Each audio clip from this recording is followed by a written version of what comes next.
Number 15, Michigan at number 18, Oklahoma.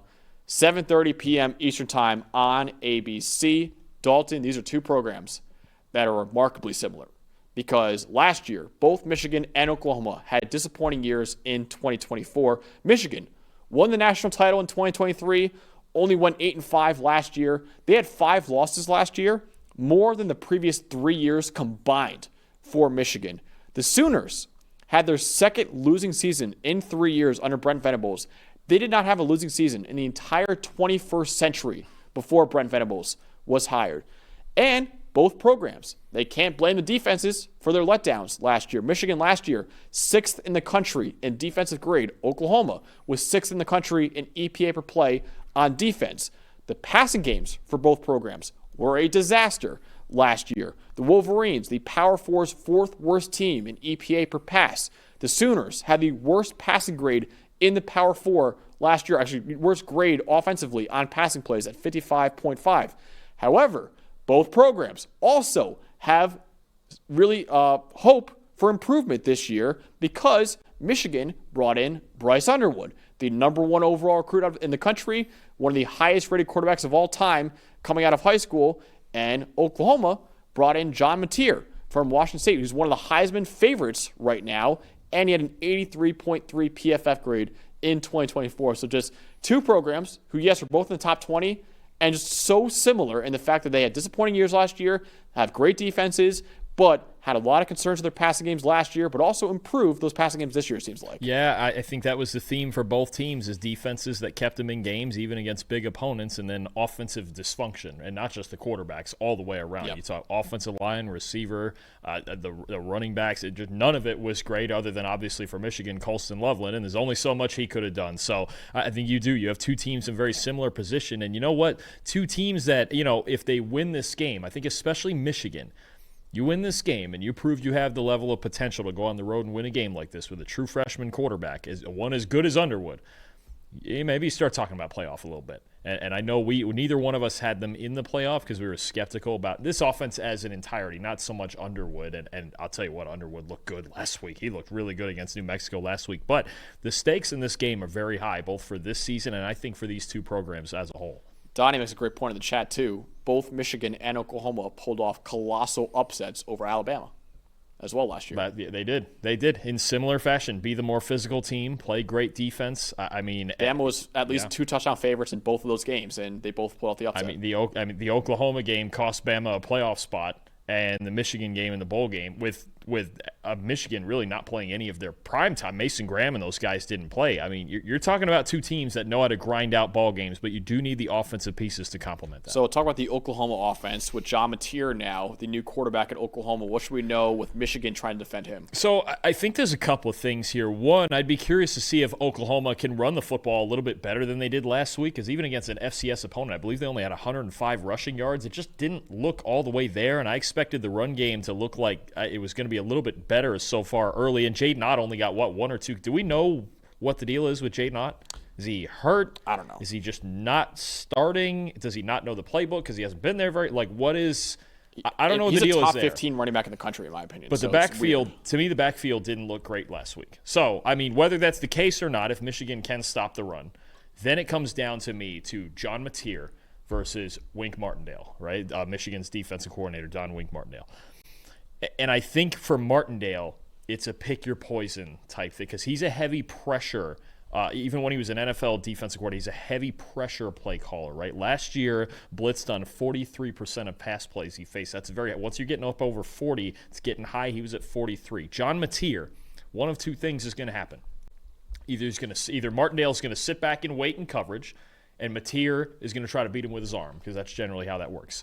Or he's going to send pressure, 43%, 50%, 60%, however much. If Martindale wants to pressure a guy who's playing his first big game on a Power 4 team, then you're talking about, okay, what's he going to beat me with? Then that's when John Mateer tries to use his legs to beat you against the blitz. So when teams blitzed him last year, John Mateer had a 60.5 passing grade. That was 114th in the country.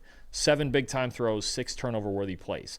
Response to pressure for him is a big thing. He likes to play a lot of playground football, but you can't turn the ball over in what's supposed to be probably a tight defensive game here. But when he was blitzed also among qualified quarterbacks. 82.6 rushing grade, third best in the country. So what do you do with Mateer? Do you sit back and you trust your coverage and your four-man rush? And is he going to keep him in? You're going to keep him in the pocket and let him and have him try to beat you with his arm. I'm not saying he'll do it, but maybe not. We'll see. We don't know what this Oklahoma offense looks like yet because, again, there's another one. They played an FCS team last week. Okay, let's see it against a really good defense. Or do you send pressure, force him to make quicker decisions, and take your chances that you can catch him because John Mateer is a really good athlete, and when he breaks the pocket, who knows what's going to happen. It really is kind of that almost Johnny Manziel playground type of football back there. I think it's a pick your poison bit for Wink Martindale. What does he feel most comfortable doing, and does he have a pressure plan to where he can apply it to Mateer and also not let him kill him with his legs? Because that could be an issue if you bring too much pressure and he breaks contain. Definitely. So I'm looking at the other quarterback too, obviously. Bryce Underwood. Can he be as decisive as he was in his debut? So again, he entered Ann Arbor as the number 1 recruit in the 2025 class. And one of the highest rated quarterbacks ever. And Dalton, he looked the part. You remember pre-show, you even came up to me like, dude, this guy's a real deal. There is a level. It's not just the arm and the arm talent. That's obvious. A lot of guys have arm talent. There is a level of anticipation and timing and even a feel for the pocket that he already has that you don't see guys have. I know it's New Mexico. It is what it is. It's his first career college start. He's got there's an anticipation and timing to his game that you don't usually see until you see it from the veterans. He had a 79.9 PFF grade in that win over New Mexico in week 1. 83.3% adjusted completion rate. Both those stats are very good. The most impressive stat to me, though, his average time to throw was 2.24 seconds. When you always see these young quarterbacks and they're standing back there and they don't know what they're looking at a defense, that average time to throw is like 3 or more seconds, or maybe like 2.7 seconds or more, because they don't know what they're looking at. They're trying to see an open receiver. Bryce Underwood, in his first career game, was getting the ball out not only at a good rate, at an elite rate in college football. He was seeing the field at a really high level in his first career game. That's special stuff right there. And you could tell that level of anticipation and the ability, the special ones have the ability to see it before it happens. Joe Burrow, Patrick Mahomes, a lot of the great quarterbacks we've watched over the years, right? They have the ability to see it before it happens. And there were even a couple of throws that were excellent throws that you could tell his receivers are not used to that level of timing and anticipation. Oh, the one over the top to the tight end. There was that one. There was one that was incomplete on like a wheel or a rail, something like that down the sideline that he threw a perfect. It like hit a guy in the numbers and he wasn't even looking because he didn't see the ball coming. And it's not that Underwood was early or anything. It's just that these receivers, and it's crazy. He's a true freshman making his first start. He just turned 18. Yeah. These receivers are trying to catch up to him and his level of time. He's not doing anything wrong here. He's throwing these balls on the spot. And it's just getting there before they expect it to get he sees it. And I'm telling you right now, that's a special ability to see things like that. You know what I love from him too is that he was so committed to playing within the rhythm of the offense. Yes. When you see Caleb Williams and guys like that, they think, oh, well, look, guys out of high school, when you're a superstar, you're the number 1 quarterback out of high school, number 1 player in the country. He could just out-athlete every high school player he's playing against. And when you get to college, sometimes you got to learn, hey, I can't do that anymore. Now he's like, no, I know I can't do that. I'm going to run this offense the way it's designed. I'm going to get the ball out quickly to on the right time to the right player too. Just unreal stuff. I know it's New Mexico week 1, but unreal stuff for Bryce Underwood as an 18-year-old. However, Brent Venables' defense is a whole different animal than New Mexico. Only 2 quarterbacks had 80-plus grades against Oklahoma last year. Jackson Dart, Lenora Sellers. Superstars we're talking about. We're talking about a first-round pick in Jackson Dart and a potential first-round pick in Lenora Sellers this year too. Since PFF began charting college football in 2014, here are the true freshman quarterbacks that go against Brent Venables. All these happened against Clemson, who was a defensive coordinator, because this actually never happened before at Oklahoma, where a true freshman against him. Kendall Hinton, who's a receiver now, right, in the NFL, 85.1. Everybody else 65 or below. And look at that, Dalton. You got Jalen Hurts. You got Sam Howell on there. Even John Wolford played in the NFL for a little bit too. Jalen Hurts just won a Super Bowl. And as a true freshman against Brent Venables, I believe the national title game, 65 PFF grade. Right? So you see Brent Venables. He knows what to do to make these young quarterbacks very uncomfortable. A staple of his defense is how often he blitzes quarterbacks. Since he was hired at Oklahoma in 2022, the Sooners have blitzed at 41.4%. That's a top 15 rate in the Power 4. But with that heavy blitz rate, if Bryce Underwood and his average time to throw remains that low and he's able to deliver the ball quickly to his hot routes, that's an avenue for Michigan's offense to find success. But really, it's all about, to me, the biggest stat for Bryce Underwood more than anything else is average time to throw. Because Brent Venables is going to try to make him as uncomfortable as possible.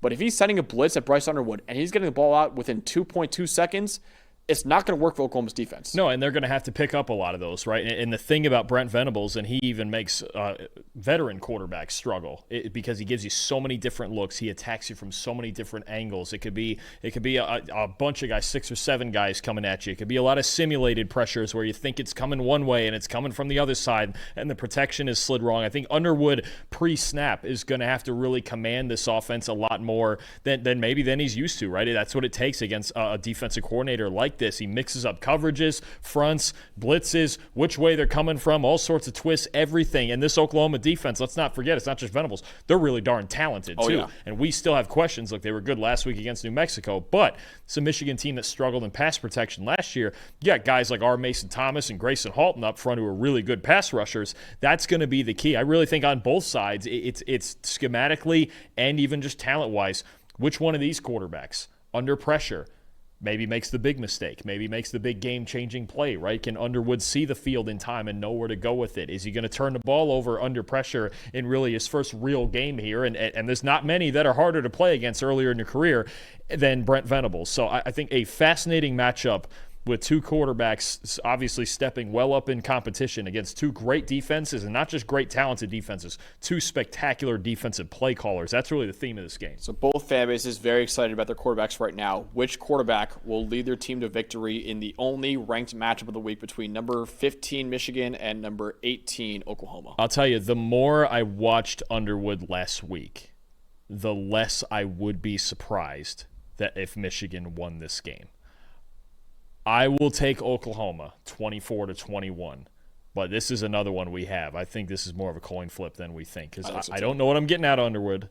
I'm also not entirely sure what I'm getting out of Mateer, and I know people are in the Heisman boat with him and all of that with John Mateer, but this is a really good defense and especially a great defensive coordinator who's coached now college and NFL. He had a great defense last year, even with Michigan's offense struggling, right? So I'm going to take Oklahoma 24-21. I think, look, being at Oklahoma, the home field advantage is going to help. I think Brent Venables against a true freshman making his second start, I think there are going to be moments where that causes trouble, even if Underwood doesn't make the huge mistake, a pick six, something like that, just cause enough confusion, right? Because unless he's truly just a Joe Burrow level savant and he's got to read on all of it at 18 years old, then we have a whole nother conversation and the hype in Ann Arbor will be off the rails.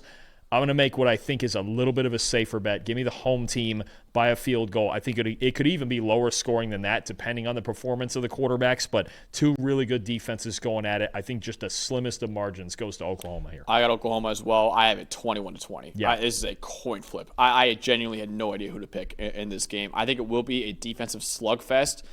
In that kind of game, though, I do trust John Mateer and his legs and his arm and those weapons. I think the offensive line is better than what Michigan has, too. Right now, for Michigan, I like Justice Haynes. He had a good game last week. But the supporting cast and the receiving core and the offensive line still have a lot of question marks right now. I love Bryce Underwood, but again, this is his first big-time game, too.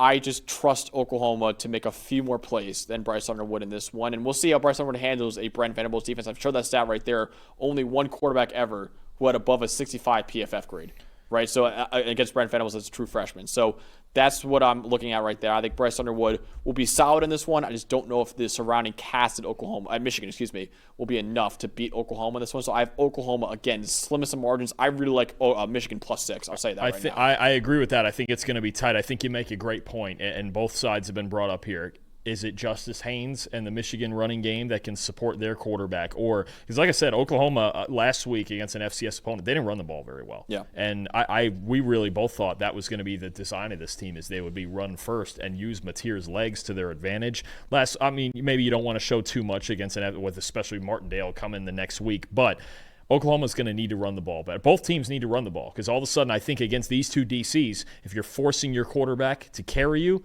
I think you have a problem in this game. definitely. All right, so we both have Oklahoma winning, but it should be an absolute whale of a ball game that could go down in the final minutes, honestly, between those two. And the only ranked matchup of week 2,